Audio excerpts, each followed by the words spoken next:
Buenos días a todos. Vamos a seguir con nuestros estudios de Mateo capítulo 5, y vamos a continuar con estos estudios de Mateo que estamos haciendo del Sermón del Monte. Mateo capítulo 5 desde el versículo 33 en adelante. Y vamos a comenzar orando. Señor, Padre Santo, te pedimos ahora que vamos a abrir tu palabra, que tú puedas, Señor, hablarnos a cada uno de nosotros. Te pedimos que ahora sea un momento en el cual escuchemos, pero no solamente con oídos que simplemente entra, como se dice, por un oído y sale por otro, sino que te pedimos que lo que escuchemos pueda calar en nuestro interior, en nuestros corazones, que tú puedas mostrarnos tu voluntad y que podamos salir de este lugar, Señor, transformados por tu palabra, Señor. Y te pido, si hay alguna persona aquí que aún no te conoce, que puedas mostrarle, Señor, que solo tú eres aquel que salva. Como hemos estado escuchando, es un solo mediador, un solo Dios, un solo sacrificio, Señor. Tú eres aquel que viniste al mundo para salvarnos. Te adoramos, Señor, te damos las gracias y ahora te pedimos que tú bendigas este tiempo de la palabra. En nombre de Cristo Jesús. Amén. Bien. Dice Mark Twain, el autor de Las aventuras de Tom Sawyer, tiene una frase que dice: una mentira puede recorrer la mitad del mundo mientras una verdad aún está poniéndose los zapatos. Una mentira puede recorrer la mitad del mundo mientras una verdad aún está poniéndose los zapatos. Vivimos en un mundo donde las mentiras parecen tener vida propia, ¿verdad? A donde quiera que miramos, encontramos falsedad, encontramos engaños, encontramos incluso medias verdades que buscan manipularnos y confundirnos, y eso es lo que nos encontramos a nuestro alrededor. Desde pequeños a todos nos enseñan a ser desconfiados, porque nos dicen que cuando alguien intenta engañarnos, y nos intentarán engañar, tenemos que estar preparados, ¿no?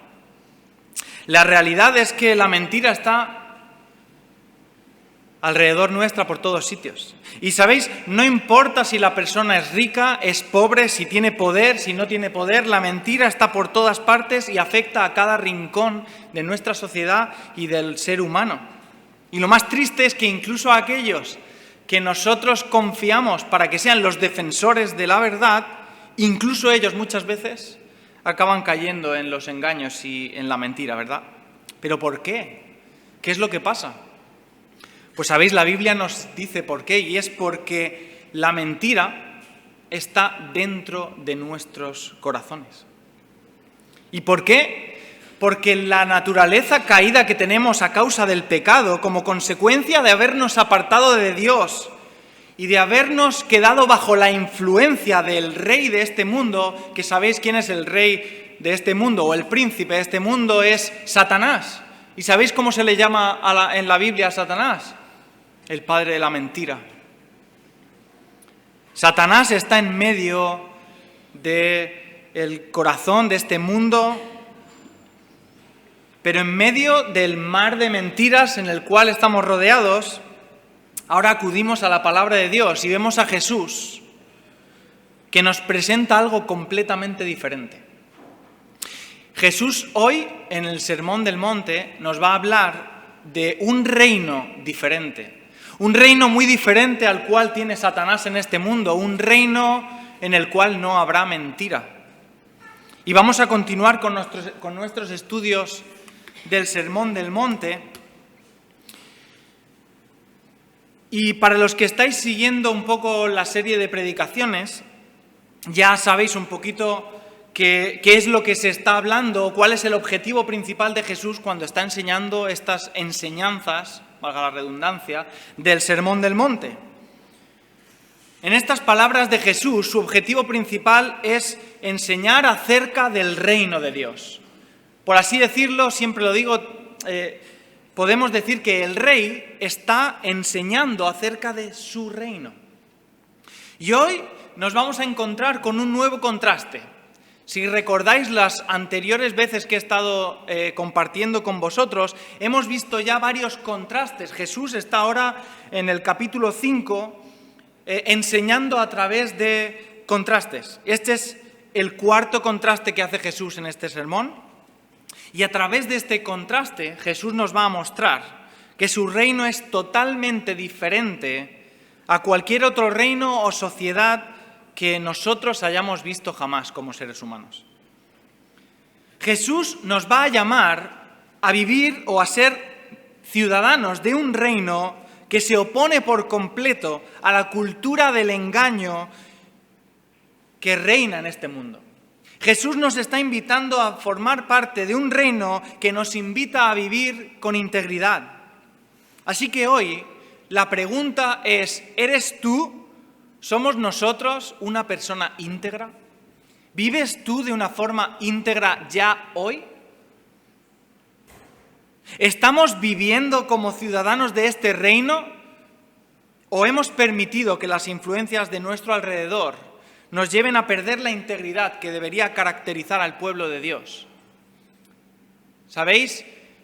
Una de las cosas que nuestra sociedad ha perdido, y creo que no tenéis ninguna diferencia conmigo de pensamiento, aunque podemos hablar si es diferente lo que piensas, pero creo que estarás de acuerdo conmigo en que una de las cosas que la sociedad actual ha perdido es el valor de la palabra.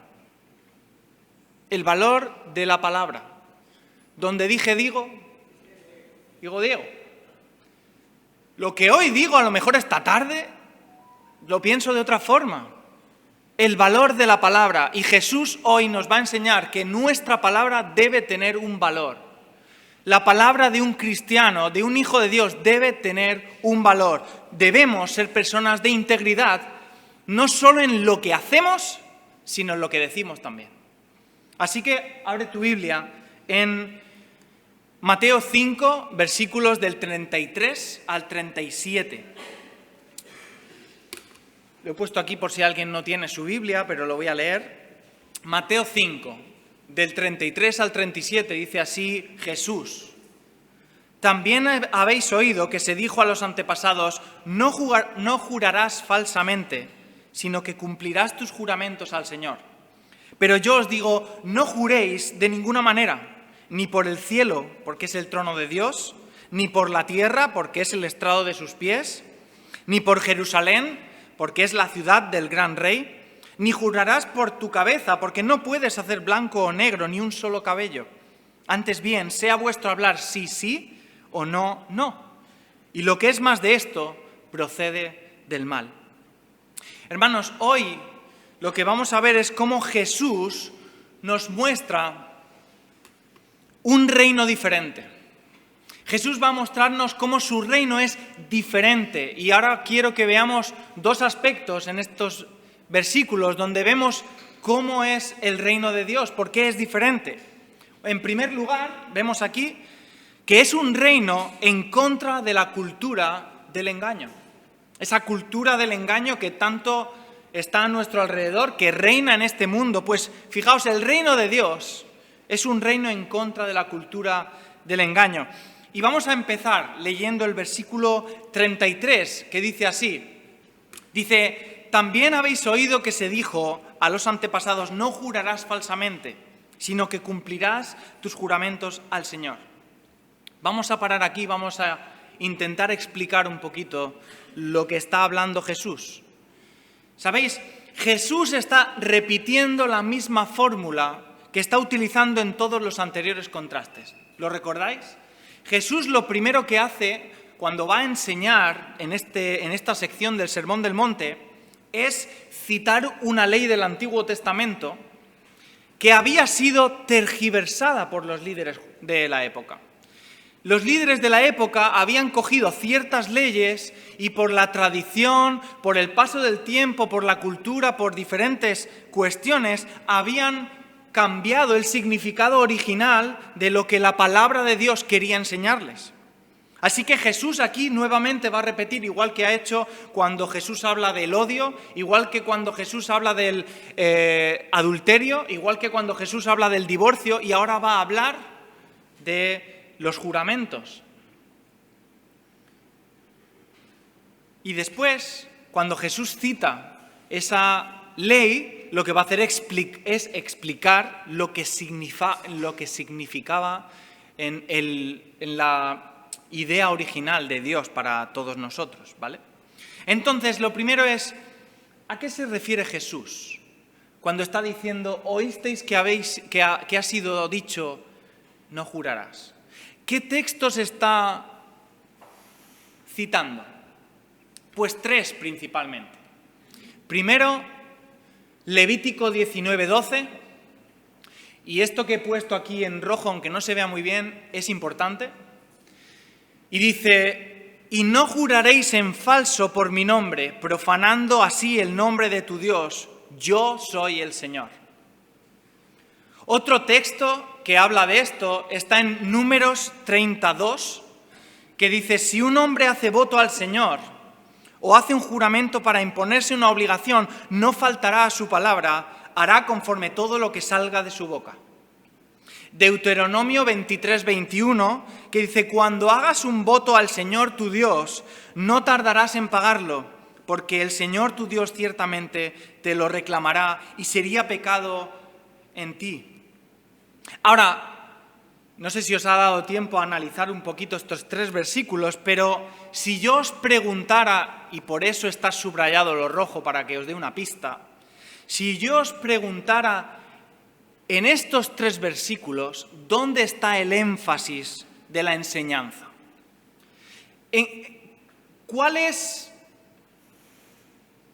¿Qué es lo que Dios quiere enseñar con estos 3 versículos?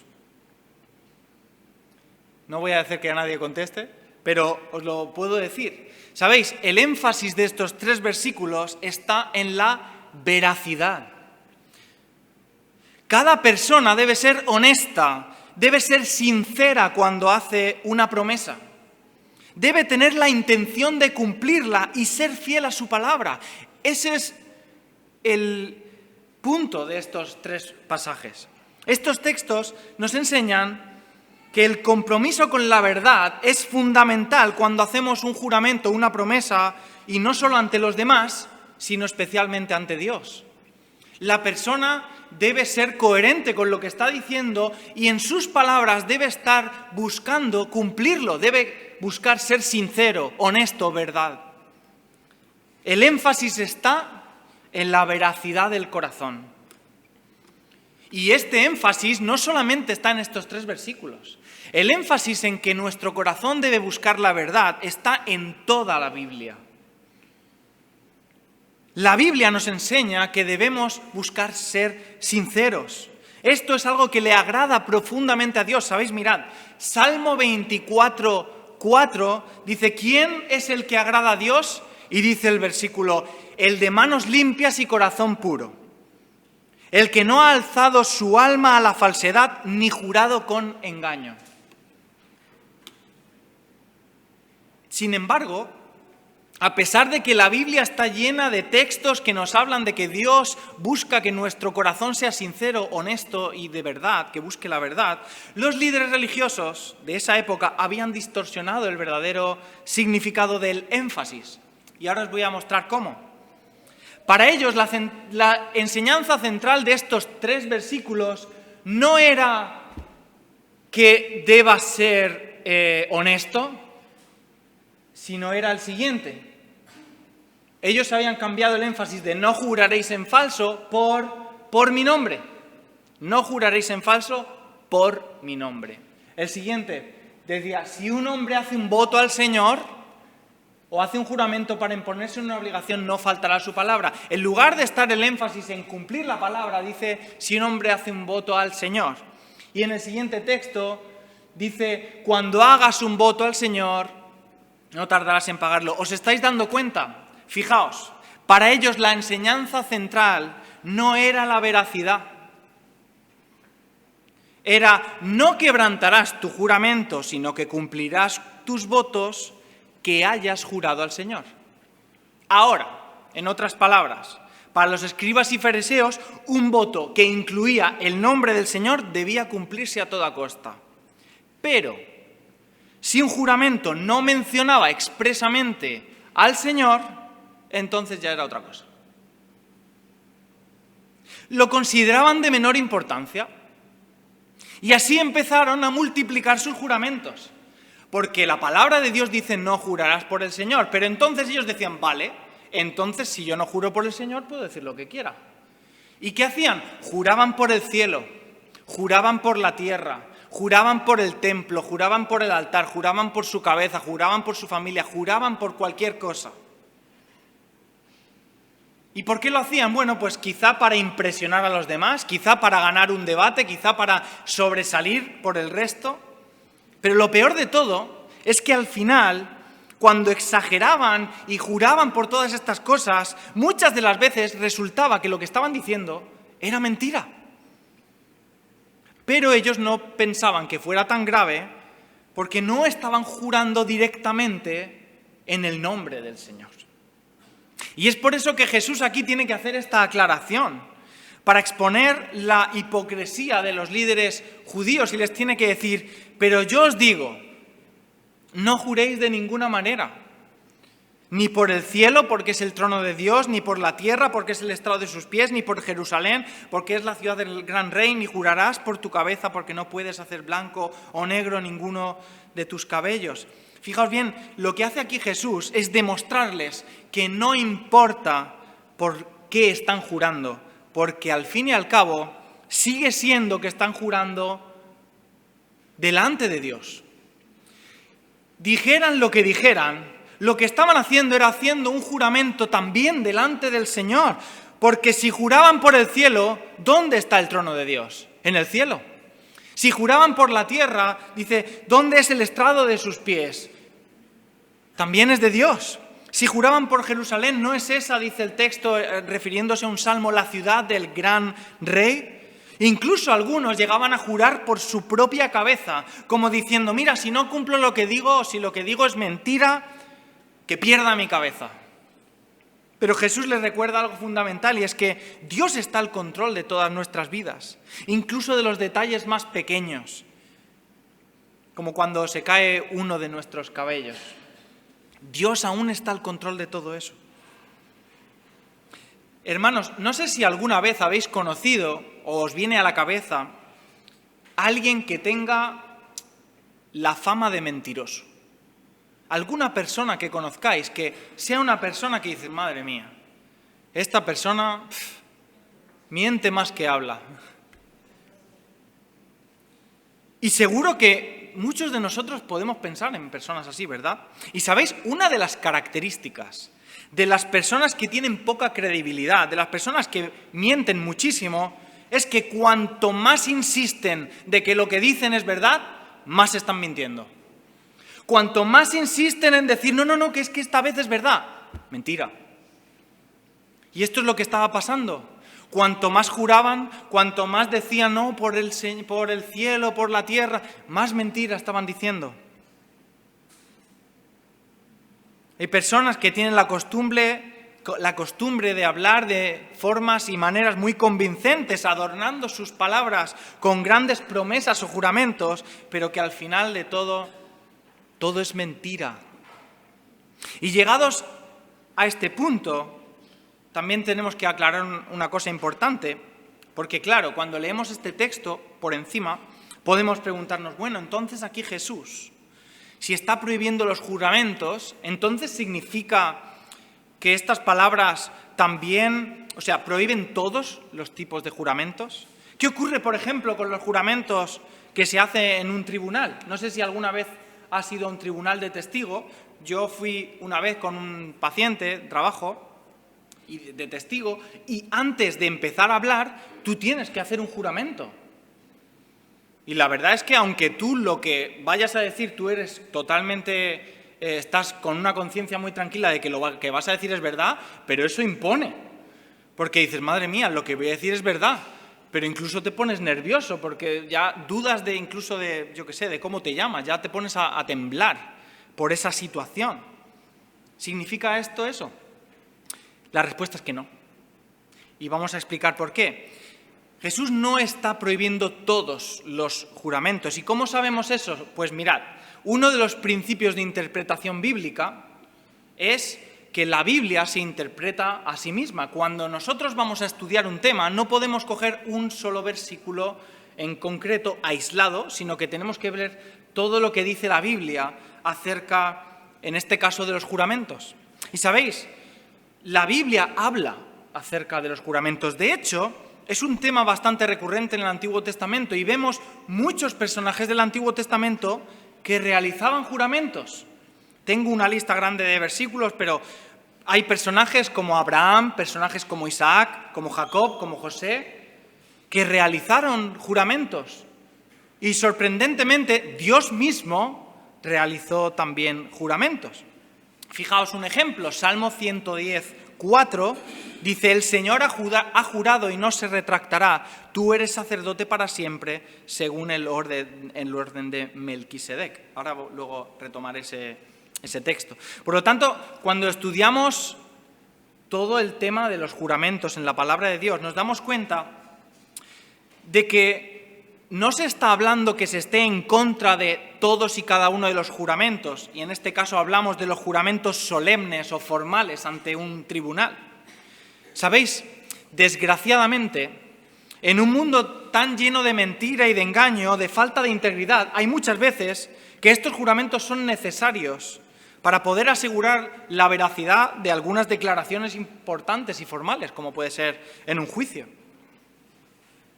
Por ejemplo, hay otro texto que habla del juramento sin condenarlo o sin hablar negativamente de él, como por ejemplo Hebreos 6:16, dice: porque los hombres juran por uno mayor que ellos mismos y para ellos un juramento dado como confirmación es el fin de toda discusión. Y ahí no está hablando negativamente de él.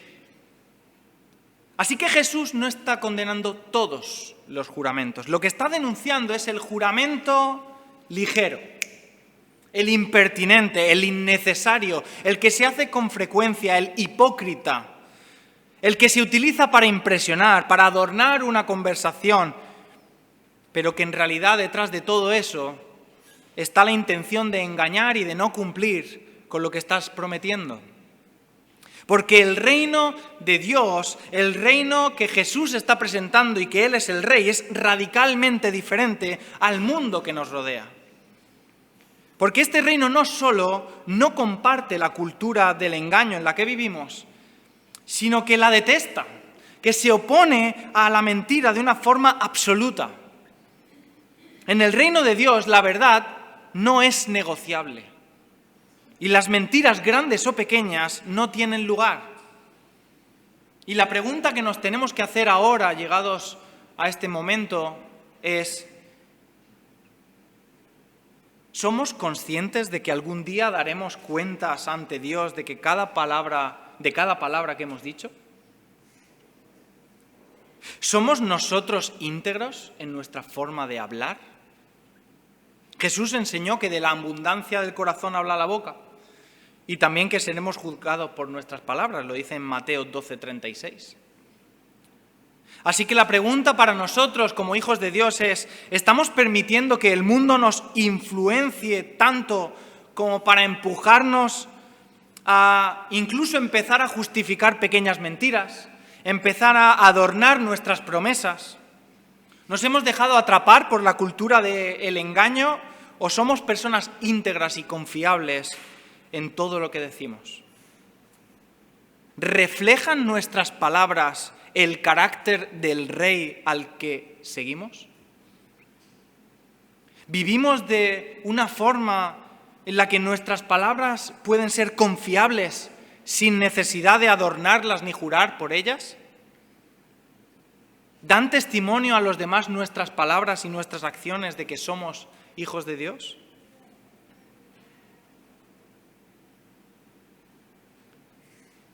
Porque las palabras que decimos no solo revelan lo que hay en nuestro corazón, sino que también hablan de quién es nuestro Rey, de a quién pertenecemos. Si decimos seguir a Jesús, nuestras palabras deben reflejar su verdad, su amor, su integridad. La pregunta es: ¿pueden ver los demás en nosotros que al hablar somos diferentes? ¿Que pertenecemos al reino de Dios? ¿Que somos personas confiables? ¿Que somos personas íntegras? Jesús nos llama a ser la luz del mundo. Y una de las formas más claras de brillar en medio de un mundo de mentira es a través de nuestras palabras. ¿Son nuestras palabras un testimonio de nuestra fe en Cristo? ¿Confirman ellas que somos hijos de Dios o nos ponen en duda ante los demás? Y esto nos lleva a lo segundo, que va completamente hilado. Y es que por una parte hemos visto que Jesús está destacando un reino diferente. Y es un reino que está en contra absoluta de la cultura del engaño. ¿Por qué? Porque es un reino de integridad. Un reino de integridad. Ahora, ¿qué es la integridad? ¿Qué es ser íntegro? Porque en este mundo de una moral tan variable, a lo mejor empiezo por la mañana de una forma y por la tarde me acuesto de otra. ¿Qué es ser íntegro? ¿Qué es ser coherente? Y hay un capítulo en la Biblia que explica muy bien qué es o cómo es una vida íntegra, y está en el Salmo 15. Es súper pequeño, lo voy a leer. Esta es una traducción que es mucho más dinámica, se llama Nueva Traducción Viviente, pero al estar comparando diferentes versiones, me parece que es muy entendible. Dice así: Señor, ¿quién puede adorar en tu santuario? ¿Quién puede entrar a tu presencia en tu monte santo? Los que llevan una vida intachable o íntegra y hacen lo correcto. Los que dicen la verdad con corazón sincero. Los que no se prestan al chisme, ni hacen daño a su vecino, ni hablan mal de sus amigos. Los que desprecian a los pecadores descarados y honran a quienes siguen fielmente al Señor y mantienen su palabra aunque salgan perjudicados. Los que prestan dinero sin cobrar intereses y no aceptan sobornos para mentir acerca de un inocente. Esa gente permanecerá firme para siempre. Esta me parece una descripción muy, muy válida de lo que es una vida íntegra. Una vida que actúa con justicia y habla de verdad, dice este salmo. Busca siempre actuar de acuerdo con los principios bíblicos, con la palabra de Dios, sin engaños y sin manipulaciones. Luego también es una vida de una persona que no calumnia, no hace mal, no busca el mal a su prójimo, rechaza el engaño y habla a los demás con respeto, con honestidad. Una vida íntegra también es aquella que honra a los que temen a Dios y cumple sus promesas, aun cuando eso cuesta. Aun cuando esto le puede implicar un sacrificio, una pérdida. Y una persona íntegra también no se deja corromper por el dinero, por los sobornos, sino que se compromete y compromete a su vida, a sus principios y a sus creencias. ¿Qué significa entonces vivir en integridad? Ahí he puesto un resumen. Ser una persona íntegra significa actuar de manera recta y coherente con tus principios y con los valores que vienen de Dios.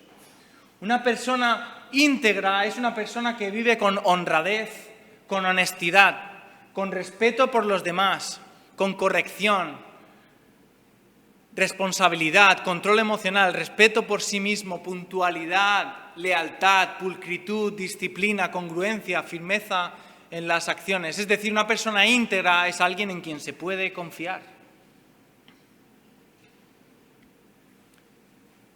Nuestra integridad como ciudadanos del reino debe ser evidente incluso en las palabras que pronunciamos y obviamente en las acciones que realizamos. Y esto es lo que Jesús nos está enseñando y lo que debe distinguirnos de un mundo lleno de engaños.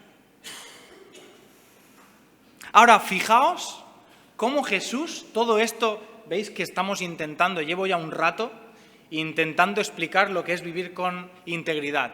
Yo no soy tan buen comunicador como Jesús, porque Jesús lo reduce en una frase que significa todo esto que estamos hablando ya un rato.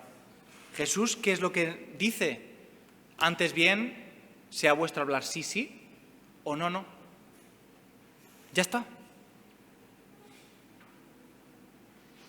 Es decir, Jesús aquí está diciendo, mira, no hace falta que vuestras palabras sean complejas, enrevesadas, sino sencillas, claras, pero ante todo, confiables, sin necesidad de adornarlas, inflarlas, para que los demás lo crean. ¿Sabéis cómo podemos dar un gran testimonio e impactar a las personas que nos rodean sin ni siquiera hablarles de nuestra fe? Siendo íntegros. Porque es muy triste que tengamos que decir esto, pero ser íntegro es raro en este mundo. Ser una persona íntegra es extraño. Una persona que no hace concesiones morales o leves concesiones morales, una persona que realmente siempre busca la verdad, que actúa con verdad, incluso como hemos dicho en el Salmo, aunque eso a veces le perjudique, no es algo normal y habitual en este mundo. Y esto hará preguntarse a las personas, ¿por qué esta persona es así? ¿Por qué no busca que esa mentira? Ayer hablaba Pablo, ¿cómo es posible que nosotros cambiemos la mentira siempre y cuando a mí me beneficie? Y yo digo, bueno, yo hago una mentira, pero como eso es algo bueno para mí, pues es bueno. Y las personas pueden decir, bueno, ¿cómo es posible que este no mienta incluso cuando esa mentira le beneficia? ¿Cómo es posible que diga la verdad? Hermanos, las personas que nos rodean nos observan y van a ver cuando una persona es íntegra. Y también van a notar cuando una persona es completamente igual que ellos. Porque lo contrario también es verdad. Cuidado, porque muchas veces a lo mejor estás pendiente de presentarle el Evangelio a tu compañero, de hablarle del Señor, de tu fe, pero él ve que tú eres exactamente igual que él.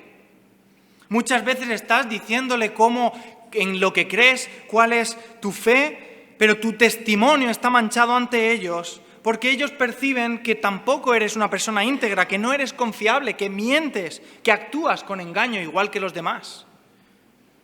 Hay una frase que me gusta mucho, que dice, lo que haces habla tan fuerte que no puedo escuchar lo que dices. Lo que haces habla tan fuerte que no puedo escuchar lo que dices. Tú estás actuando igual de mal que yo, así que no me cuentes cuentos. Yo no quiero lo que me estás contando porque tú no eres diferente a mí. No te confundas. Esto es algo muy importante. Y no estamos aquí ahora predicando que la salvación necesita de estas obras o acciones o sacrificios. No. No tiene nada que ver con eso. Y por si hay alguna duda, somos salvos por gracia. Por un regalo inmerecido que Dios nos otorgó al enviar a Jesucristo a morir por nosotros en la cruz. Pero hermanos, si Cristo ha transformado nuestras vidas, si Él ha cambiado nuestro corazón de piedra en un corazón de carne nuevo, entonces no podemos seguir viviendo como los que no tienen ese nuevo corazón, como los que no tienen a Cristo. No puede ser.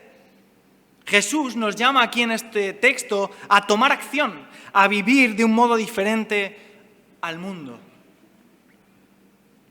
Eso es lo que quiere de sus hijos. Quiere que haya una distinción clara y evidente en todas las áreas de nuestra vida. Ahora, ¿cómo podemos aplicar esto a nuestra vida diaria? Y esto es lo último que tengo ya para vosotros. ¿Cómo podemos aplicar de forma práctica esto? Porque a veces salimos y no sabemos exactamente por dónde empezar. Bien, lo primero que creo que podemos aprender de este texto es que debemos ser confiables en lo que decimos. Cuando decimos sí a algo, cuando decimos no a algo, no lo tengas en poco. Dale valor a tu palabra. Da igual que la gente no le dé valor a su palabra, pero tú dale valor. Nuestra palabra debe tener valor. Si prometemos hacer algo, intenta cumplirlo. Nuestra palabra debe ser suficiente garantía para cualquier persona. Lo segundo que creo que podemos aprender de esta enseñanza es a hablar con verdad aun cuando es difícil de digerir. A veces la verdad es difícil de digerir. Cuidado, porque a veces la verdad duele mucho. Y nosotros en la palabra de Dios vemos que Jesús siempre iba con verdad, pero iba con amor, ¿eh?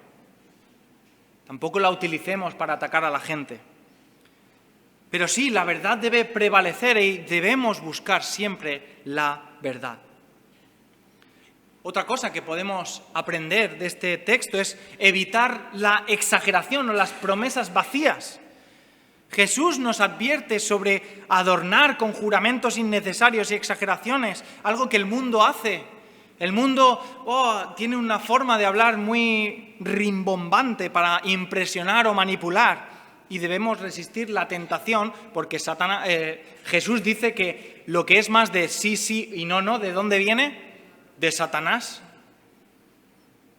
Nuestras palabras deben ser fieles a la realidad, pero ni más ni menos, no tenemos que adornarlo más. Y otra cosa que podemos aprender de este texto es a reflejar a Cristo en todo lo que decimos. A reflejar a nuestro Rey. Porque como hijos de Dios, cada palabra que pronunciemos debe ser un reflejo de nuestro carácter en Cristo. Nuestras palabras deben apuntar a Él. ¿Están nuestras palabras reflejando la verdad de Dios? Ahora quiero hacer una aclaración por si hay alguna persona que es la primera vez que escucha esto, o por si alguna persona mientras estamos hablando está pensando en su mente, esto es muy difícil. Yo no puedo cumplir con esto. Y yo te voy a ser totalmente honesto, yo tampoco. Yo no puedo tener el estatus o el estándar tan alto. No puedo. A veces leemos textos como este y en lugar de salir animados, en lugar de salir contentos, salimos derrotados. Derrotados porque parece que este texto lo han escrito para mí. Y en cierto modo así es. Está escrito para ti. ¿Sabes? Porque el autor de la palabra de Dios en mayúsculas es Dios. Y el autor de la palabra de Dios en mayúsculas conoce tu corazón, conoce mi corazón, conoce nuestras debilidades, nuestros problemas e incluso las ha experimentado. Y sabes una cosa, puedes estar tranquilo porque Él sabe que esas leyes no las vas a poder cumplir a rajatabla. Pero tampoco te está exigiendo que lo hagas, ¿sabes? ¿Sabéis? El Sermón del Monte hay una cosa que tiene que sobresalir, porque es verdad que el Sermón del Monte constantemente nos está animando a que vivamos de una forma excelente. El Sermón del Monte quiere que los ciudadanos del reino, el rey está hablando para que los ciudadanos del reino vivan de una forma excelente. Pero Jesús y Dios es consciente de que no podemos. Y lo que Jesús también quiere hacernos ver es que nadie, por sus propios méritos, podrá jamás entrar al cielo. Jesús está hablando estas palabras también a una serie de personas llamados fariseos que pensaban que eran perfectos. Y sabéis, en 4 contrastes que hemos visto, ya Jesús les ha demostrado que son homicidas, que son adúlteros, que no cumplen sus promesas y que ahora están jurando por Dios y mintiendo, que son unos mentirosos. Y ellos pensaban que eran justos. Y Jesús dice a los oyentes, dice, no entrarán en el reino de los cielos aquellos que no tengan una justicia mayor que la de estos, con lo cual es imposible.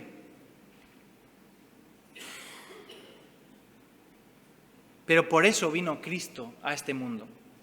Vino para poder cumplir con todas esas cosas y esas leyes que nosotros no podíamos cumplir.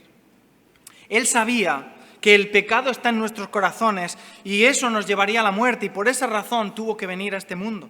Se hizo un hombre y vivió una vida perfecta. Él sí cumplió con todo esto, de una forma perfecta, a rajatabla, ni un solo fallo. Y se entregó en la cruz para morir por ti y por mí. Y piénsalo, el creador del mundo muriendo en tu lugar. Y puedes acercarte a Él. Sea cual sea tu problema, porque Él te comprende, te entiende, se compadece. Y esa palabra es súper bonita, compadece. Padece contigo, compadece. Da igual lo que estés pasando. Él te entiende, Él lo ha experimentado. Así que al estudiar el Sermón del Monte, podemos salir de aquí motivados.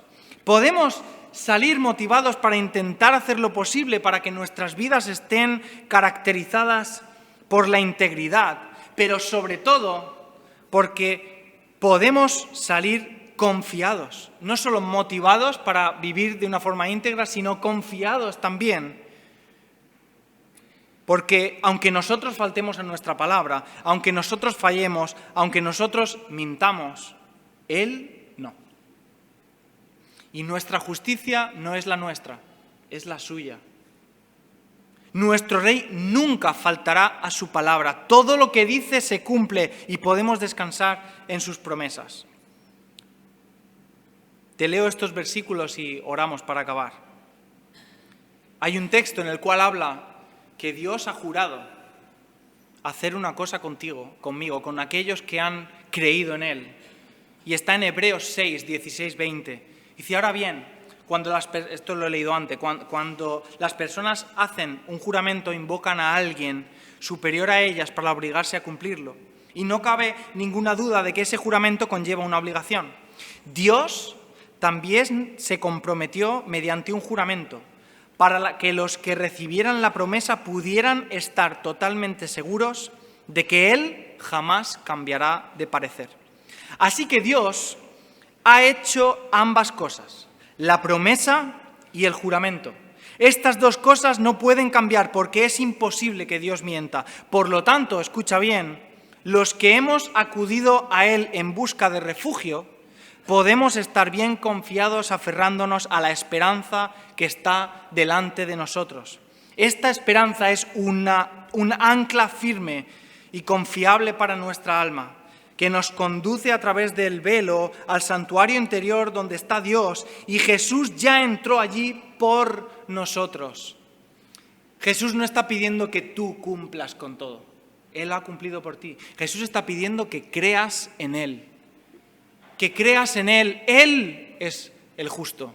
Él es el perfecto. Y se sacrificó por ti y por mí. Así que confiemos en la palabra del Señor, que estas palabras sean como un ancla para nuestra vida. Señor y Padre, te damos las gracias por tus enseñanzas, Señor, por mostrarnos, Señor, tu voluntad para nuestras vidas, y acudimos a estos textos, Señor, avergonzados, porque reconocemos que no llevamos la vida tan íntegra como deberíamos vivir. Señor, te pedimos ayuda para que tú puedas transformar nuestros corazones, Señor, que seamos personas que amen tu palabra y que busquen cumplirla, que busquen tener un buen testimonio con los demás, Señor, y que busquemos, Señor, ante todo agradarte. Señor, queremos ser personas que hablen verdad, queremos ser personas de honestidad, de veracidad, queremos huir de la mentira, de la falsedad, Señor. Queremos tener unas vidas que reflejen a nuestro Rey. Señor, te pedimos que tú puedas transformarnos y ayudarnos, Señor, y te pedimos perdón, sabiendo que no es nuestra justicia la que tú vas a valorar, sino la tuya, la de tu Hijo, Señor. Gracias por enviarlo a este mundo para morir por nosotros, para darnos esa solución que necesitábamos.